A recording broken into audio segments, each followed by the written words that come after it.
Assalamu alaikum. I am your host Iram Mumtaz, clinical psychologist. Artlist.io. I hope you all will be fine. And listener, you are watching Psyche Tribes by Iram.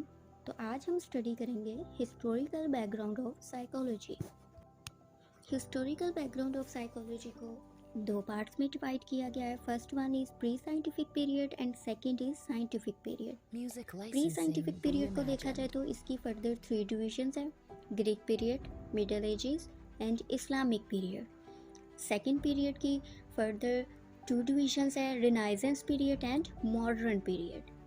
आगे देखा जाए तो मैंने एक छोटा सा table बनाया है प्री साइंटिफिक पीरियड से रिलेटेड। उसमें जिन जिन फिलोसफर की या जिन जिन पर्सन की जो भी वर्किंग है उसे हाईलाइट किया गया, उनके नेम्स को, कि आपको अंडरस्टैंड करने में आसानी हो। ग्रीक पीरियड पे देखा जाए तो सबसे फर्स्ट पे है जी Socrates, Plato, Aristotle, Hippocrates, Thales, Democritus. And middle ages पे देखा जाए तो प्लॉटिनस है, एसटी ऑगस्टाइन है। इस्लामिक पीरियड में अल-कुंदी है, अल-फराबी है, इब्ने सीना है, गजाली है, इब्ने खुल्दून है, शाह वलीउल्लाह है। तो आई होप इसकी वजह से आपको इन नेम्स को और इनके जिस फर्स्ट पीरियड में, ग्रीक पीरियड में, मिडल एजेस में, इस्लामिक पीरियड में जिन जिन की फिलोसफर की जो जो वर्किंग थी उसे लर्न करने में आपको आसानी होगी। तो चलते हैं अपने फर्स्ट फिलोसफर की तरफ, which is my most favourite philosopher, Socrates. First of all I will tell you that he leaving no written works about his contributions. Today we know about his contribution and his working is due to his student Plato. His method is called the Socrates method of teaching, जो कि बहुत बड़ी बात है। Socrates emphasized spiritual study. Spiritual study पे बहुत ज़्यादा focus किया था इन्होंने। He first used the word psyche, which means soul. इन्होंने ही फर्स्ट टाइम वर्ड psyche को यूज़ किया था, because he said that soul is immortal and body is mortal. इसी वजह से इन्होंने सोल पे बहुत ज़्यादा फोकस किया था। इन्होंने सेकंड नेम जो सोल को दिया था वो सेल्फ अवेयरनेस का था। So he said that soul is superior to the body. इनकी जो टीचिंग थी, इनकी जो प्रीचिंग थी, उसका सबसे ज़्यादा जो फोकस था वो इस बात पे था कि सेल्फ अवेयरनेस हासिल करो, अपनी ज़ात को पहचानो, अपने आप को जानो। का कहना था कि दुनिया में बुराइयां इसलिए ज़्यादा फैलती है कि लोग अपनी ज़ात को ही नहीं जानते, अपनी ज़ात को ही नहीं पहचानते। There is so much evil in the world because people do not know about themselves and goodness spreads only by acquiring knowledge. इन्होंने कहा था कि अपनी ज़ात को अगर जानते हैं हम तो हमें अच्छाई का, बुराई का पता चलता है। और कैसे अपनी ज़ात को पहचानते हैं उसके लिए इल्म हासिल करने पे इन्होंने बहुत ज़्यादा फोकस किया था। Because he said only through knowledge we can attain self awareness. क्योंकि इल्म हासिल करके ही हम ट्रुथ को जान सकते हैं, हम सच्चाई को तलाश कर सकते हैं। Then he said knowledge is virtue. इल्म जो है वो नेकी है। जब हम इल्म हासिल करेंगे तो हमें नेकी और बुराई का पता चलेगा, अच्छाई क्या है, बुराई क्या है। फिर इन्होंने बताया कि जो नॉलेज है वो भी 2 तरह का होता है, उसकी भी डिवीज़न की। अब रियलिटी क्या है? जो रियलिटी है, जो चीज़ें हम देख रहे हैं वो सब नॉलेज है। और एक होता है रियल नॉलेज, होता है एक अनरियल नॉलेज होता है। अब रियल नॉलेज ये है कि जब हम कोई चीज़ देखते हैं, ठीक है, उसको अगर हम एज इट इज़ ले लेंगे तो वो रियल नॉलेज नहीं होगा जब तक हम उस पर सोचेंगे नहीं। मीन्स कि किसी भी चीज़ को एज इट इज़ ना ले, पहले उसके बारे में सोचें, उसकी डेप्थ में जाएं, उसके असल मतलब को जानें कि ऐसा है कि नहीं, अगर ऐसा है तो क्यों है। रीजनिंग पे बहुत ज़्यादा फोकस किया उन्होंने, कि पहले उन्होंने कहा कि लॉजिक ढूंढो कि ये चीज़ किस तरह से हुई, क्यों हुई। मीन्स कि अगर नेकी है, ये खूबसूरती है, तो वो जस्ट एक वर्ड नहीं है। नेकी वो नहीं है जो हमें नज़र आती है, खूबसूरती वो नहीं है जो हम देखते हैं। इसकी डेप्थ में जाओ और असल हकीकत को जानो, ट्रुथ तक पहुंचो, ये रियल नॉलेज है।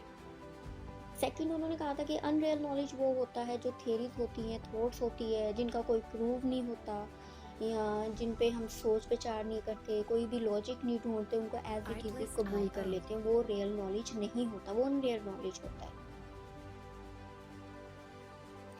Socrates was the first to introduce inductive logic. Inductive logic इन्होंने ही इंट्रोड्यूस करवाया, ठीक है, जिसमें ये कहते थे कि लॉजिक ढूंढो, ठीक है। Socrates was also proponent of reasoning, वो भी मैं आपको बता चुकी हूँ कि जो भी चीज़ है उसे एज इट एक्सेप्ट ना करो, उसके बारे में सोचो, लॉजिक ढूंढो, सोच विचार करो, उसकी डेप्थ तक जाओ।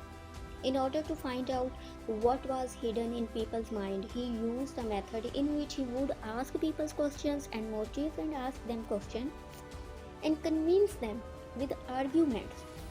बहुत ज़्यादा क्वेश्चनिंग करते थे, बाज़ारों में निकल जाते थे, जगह जगह जाते थे, नंगे पाँव चले जाते थे, लोगों से डिस्कशन करते थे, क्वेश्चनिंग करते थे, नेकी क्या है, बदी क्या है, बहादुरी क्या है, मुख्तलिफ क्वेश्चनिंग करते थे, फिर उनके आंसर जो हैं वो तलाश करते थे, फिर आर्ग्यूमेंट्स करते थे, डेप्थ में जाते थे उन्हें लेके। फिर इस वजह से उनका जो मेथड है, डायलेक्टिक मेथड ऑफ इंक्वायरी, वो बहुत फेमस हुआ, बहुत फेमस मेथड था इनका, जिसमें ये होता था कि ये आंसरिंग क्वेश्चनिंग करते थे, आंसरिंग क्वेश्चनिंग के थ्रू ट्रुथ तक पहुंचने की कोशिश की जाती थी, और ये आंसरिंग क्वेश्चनिंग तब तक जारी रहती थी जब तक अल्टीमेट नॉलेज और अल्टीमेट ट्रुथ ना मिल जाए, जिसकी तलाश में ये मेथड शुरू किया था उन्होंने। उनका कहना था कि क्वेश्चन ही नहीं जब तक अराइज होंगे, जब तक क्वेश्चन नहीं अराइज होंगे, आंसर नहीं आएंगे, आंसर्स नहीं आएंगे तो नेक्स्ट क्वेश्चन नहीं आएंगे, तो हम ट्रुथ तक कैसे पहुंचेंगे, हम सेल्फ अवेयरनेस कैसे हासिल करेंगे। So he also said that one thing only I know, that is I know nothing. कि मैं एक ही बात जानता हूँ कि मैं कुछ नहीं जानता। वो कहते थे कि मैं खुद से कुछ नहीं करता, खुद से कुछ नहीं कहता, बल्कि मैं तो लोगों की हेल्प करता हूँ। उनके जो लोगों के जो ख्यालात हैं, थॉट्स हैं, मैं उनको बाहर निकालता हूँ, जो उनके दिमाग में छुपे होते हैं, जिनका उन्हें पता नहीं होता, जिससे वो अवेयर नहीं होते, उनके दिमाग में जो भी उनके थॉट्स होते हैं, मैं उन नए ख्यालात को जन्म देता हूँ, जो छुपे होते हैं उनको बाहर निकालता हूँ, फिर नए उनके और नए जो ख्यालात हैं उनको जन्म देता हूँ। नेक्स्ट स्लाइड में मैंने सोक्रेटिस क्वेश्चंस के टाइप्स ऐड किए हैं, आप इनको पढ़ के भी और ज़्यादा अच्छे से अंडरस्टैंडिंग हासिल कर सकते हैं उनके बारे में, उनके क्वेश्चनिंग के बारे में। नेक्स्ट है, the youth were addicted to Socrates, he could have save his life if he wanted to. जब वो इतनी ज़्यादा क्वेश्चनिंग करते थे, बाज़ारों में निकल जाते थे, जगह जगह जाते थे, लोगों से क्वेश्चनिंग करते थे, जब गवर्नमेंट को पता चला तो गवर्नमेंट को ख़तरा लाहक हो गया कि ये पर्सन हमारी यूथ को गवर्नमेंट के ख़िलाफ़ ना करते, हमारी यूथ को करप्ट ना करते, इन पे ये इल्ज़ाम लग गया। इन्हें अरेस्ट कर लिया, वहाँ पे भी जब इन्हें कोर्ट में पेश किया गया, इन्होंने क्वेश्चनिंग शुरू कर दी, तो इन्होंने अपने वेल विशर्स, जो भी इनके वेल विशर्स थे, इनके फॉलोअर्स थे, उन्हें कहा that man should not be afraid of death but should face the truth without fear, कि हमें मौत से डरना नहीं चाहिए, हमें किसी खौफ के बगैर सच्चाई को, सच का सामना करना चाहिए। वहाँ जहाँ जब इनकी लास्ट विश पूछी गई तो he propose life time pension and dinner at government expenses as his punishment, तो जिस पे उन्हें और गुस्सा आया, उन्होंने इससे कोर्ट में से अदालत में सज़ा ये सुना दी कि या तो ये इस जगह को छोड़ के चले जाएं या जहर का प्याला पी लें। तो इन्होंने जहर का प्याला पीने को प्रेफर किया। Then his last words was, I am not afraid of dying. If my spirit live after death, then I will just go and have conversation with smart people who Music died before me. licensing, If death is like a reimagined. never ending sleep, well, I like to sleep. Then he take the poison and